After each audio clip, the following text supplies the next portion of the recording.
Hey everybody. In today's episode, we're going to talk about aspirations and stories from the past. Now that I'm kind of doing this, it feels more like a proper talks episode. I can kind of just talk about anything, so talk about life. I'm still, working a full-time job doing all this. So whenever I do have time in the evenings, this is when I usually work on my episodes, which is why I want to give a good product, but at the same time, I'm also like, I don't have all the time in the world.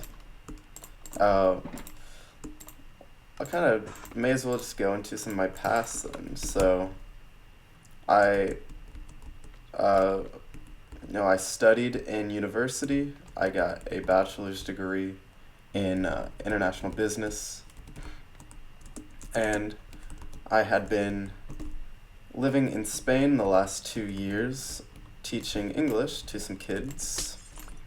And I recently moved back to the US, which,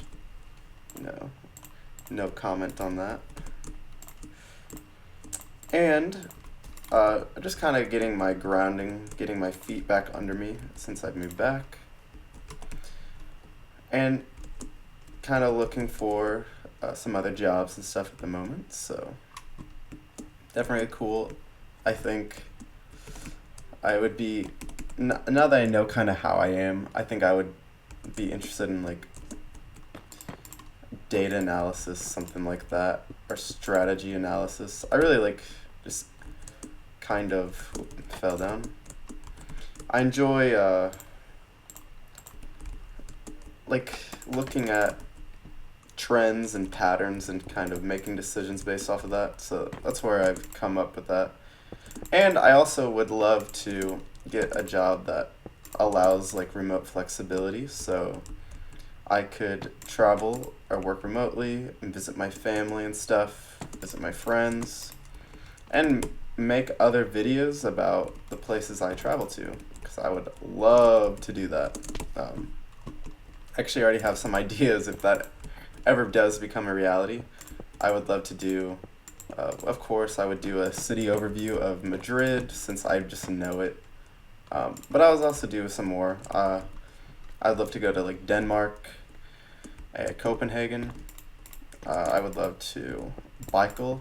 Or one thing on my bucket list actually is I would fly to the Netherlands and rent a bike, probably an e-bike just for the comfort of knowing, because unless I'm like super fit and trained up, I'd buy an e-bike or rent one and go from one part of the country to the next and check out all the small towns, the suburbs, and I would record videos and compare it to US suburbs. So there's literally a channel for that called Not Just Bikes, but I want to do it too, mostly because I would get to bike around. So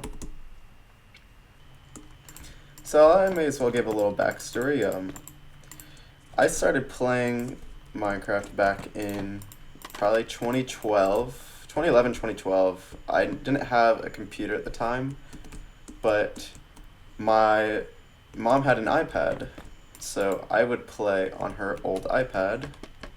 And I don't longer have any of those worlds, but that's kind of my first encounter with the game. But prior to even playing, I would watch YouTube.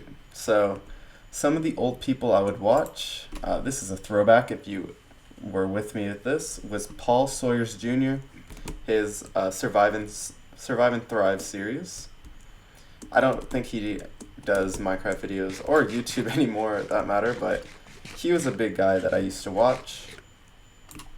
And then another person I used to watch was King Daddy D-Mac. So, D-Mac now does Ark Survival.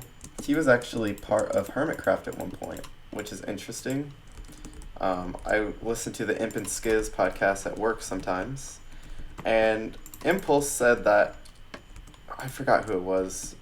No, it was Joe. No, it was Jevin.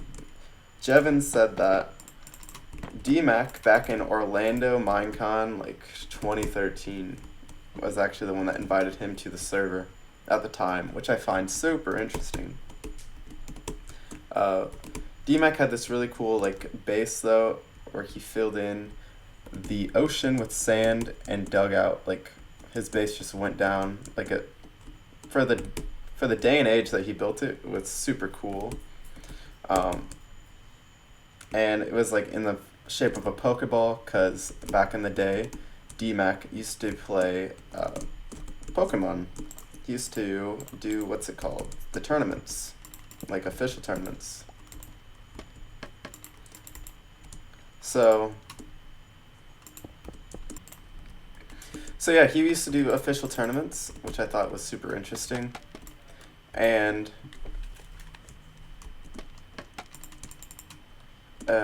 because of that, he decided to build his base out of a Pokeball, or in the shape of a Pokeball. So I thought that was super cool. He had these big iron farms, like the OG iron farms are absolutely massive looking. And he would use that, so I thought that was always kind of interesting. And yeah, that was a big inspo for me getting into the game when I started playing. So here's kind of what we have, a shape. I'm not sure what to put on the side. Where am I? Yeah, I fell in.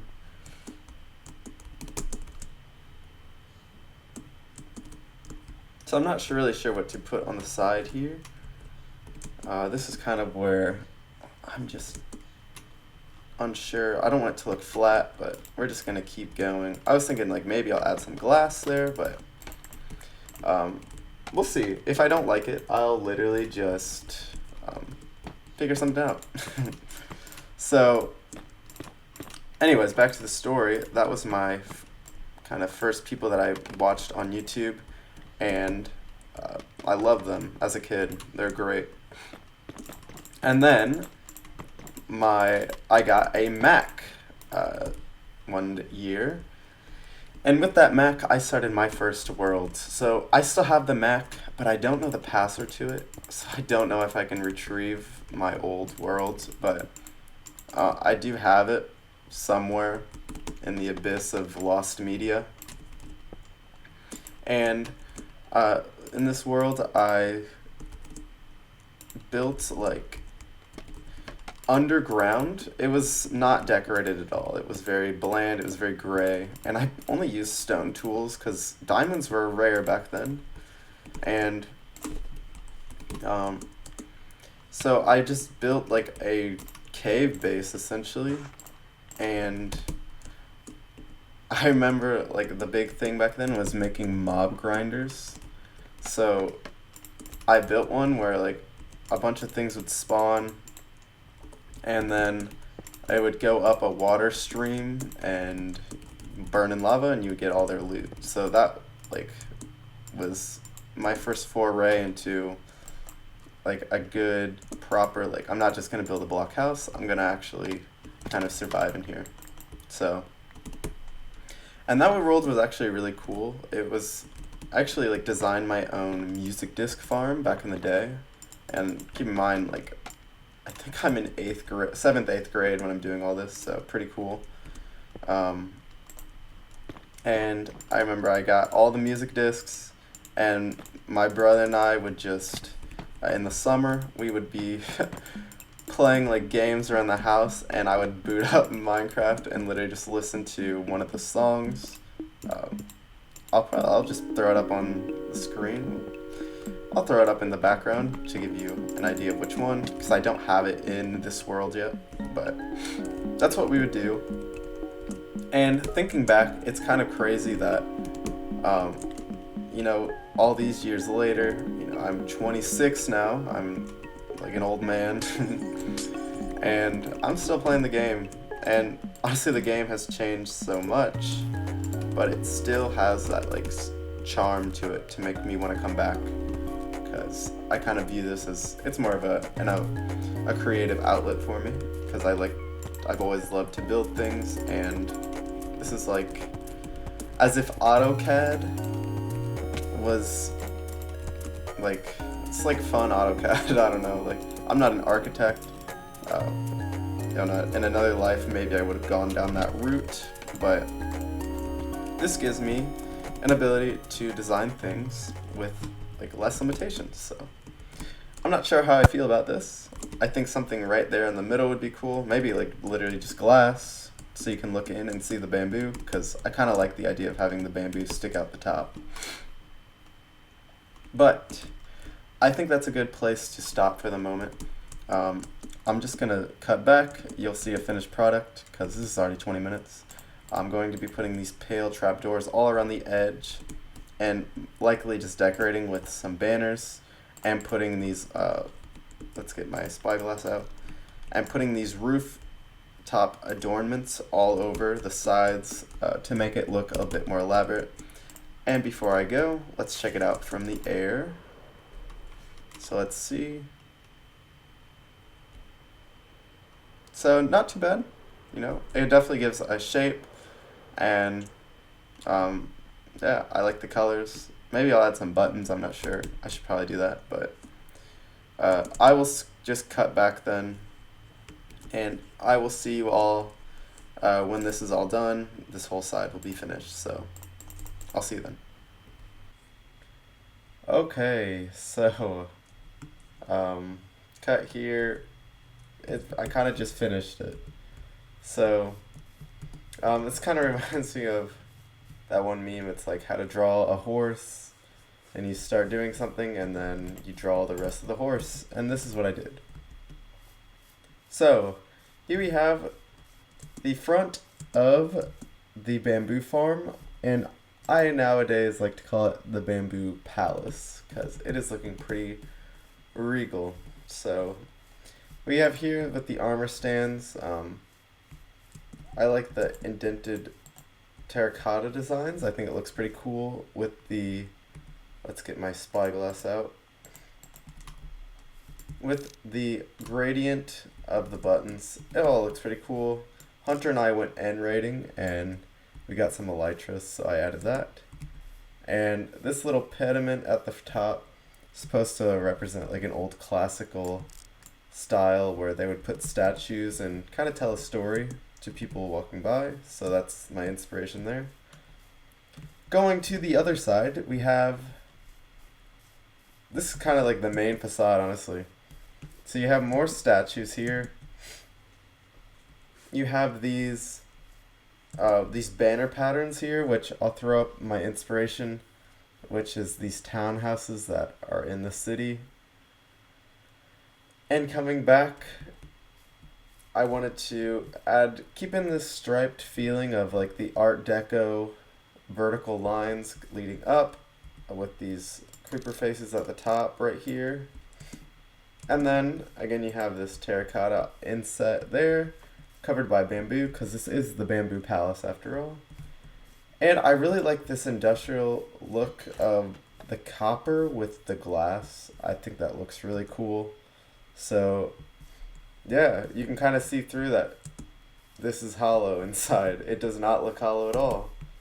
So this will move on to the back of the base, or the builds, which I did do. So this is purposely left open. I'll get some rockets. And the reason why I left this open is because it's a bamboo farm. Like, it's not supposed to be covering up, like it covers up a machine. It's very functional, and the form followed afterwards. It still looks really cool. But when, I don't know, if you're flying by, like, you can just straight up just look into the inside of this, and I still think it looks cool. And when it's off, the bamboo will actually poke out of the top. So, I don't know, it looks really cool. You'll see it in another video. And then we have this side over here, which is just a mirror of the other side.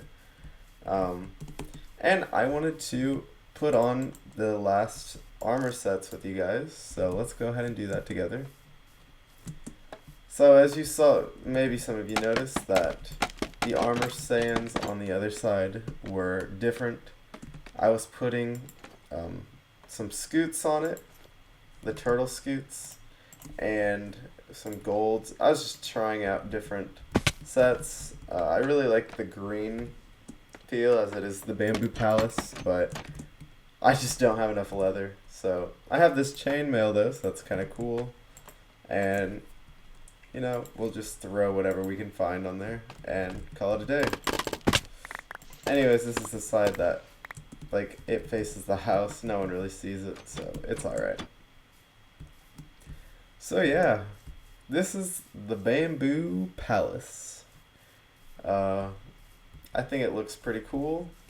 It is extremely decorated, and that's kind of the point. I wanted a kind of heavy-handed decorated building, as this is a style I've been leaning into recently. It matches kind of the cathedral over here, the church. This one, it doesn't really match it, but it, you know, this is the style. It's that Victorian feel, and this kind of has it. Again, it just is meant to cover up the bamboo farm, and I think it does a good job of that, while adding a lot of flair to it all. So here you can see the hollowness of it all. As you're flying around, you're like, oh, that's not a building at all. It's a facade. And that's the point. It totally is just a facade. But from the ground, it looks super solid. And the only inkling that it isn't is through this window here, or whenever it's off, you'll just see bamboo poking at the top. So yeah, that's about it. Just wanted to show you guys there. And yep, do a little outro. Thanks for watching. Just be sure to check out, if you're into other things, check out my Urban Crossroads series. I put a lot of work into that, so maybe that'll be cool. If you like chess, I'm gonna do short little videos of that, so check it out. And otherwise, I'll just see you in the next episode. So, ciao ciao.